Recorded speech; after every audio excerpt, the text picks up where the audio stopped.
Instituée en août 2020, la loi portant code de l'urbanisme et du domaine foncier connaît des modifications. Des réformes en vue d'apporter des corrections dans certains actes liés au foncier et au titre de propriété. Après présentation du projet de loi modificatif, le ministre Bruno Nabagné-Koné obtient l'accord des députés pour son adoption. Nous voulons sécuriser davantage le titre de propriété en milieu urbain, qui est l'ACD.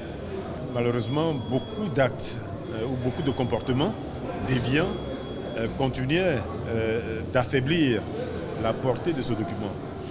Alors que nous souhaitons en faire vraiment le titre définitif de propriété en milieu urbain.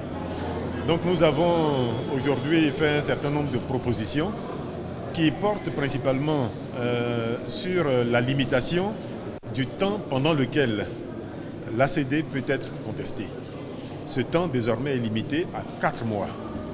Mais bien entendu, on peut estimer que ce temps n'est pas suffisant. C'est pour cela que d'autres propositions ont été faites pour renforcer la publicité de toutes les étapes qui précèdent la signature de l'ACD. Nous allons utiliser tous les canaux d'information. Les modifications concernent 15 articles. L'article 300 nouveau du présent projet de loi stipule que l'application des nouvelles dispositions du texte de loi est immédiate. Après le ministre de la Construction, c'est au tour du ministre des Finances et du Budget pour la présentation du projet de loi des finances rectificative portant budget de l'État pour l'année 2023.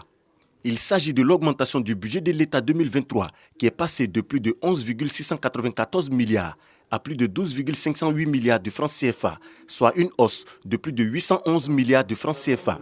Au cours de l'année 2023, il y a eu des changements qui ont entraîné une modification de notre budget, aussi bien en ressources qu'en dépenses. Au niveau des ressources, nous avons intégré les ressources des appuis budgétaires du Fonds monétaire international, de la Banque mondiale, de la BAD et de l'AFD, l'Agence française de développement.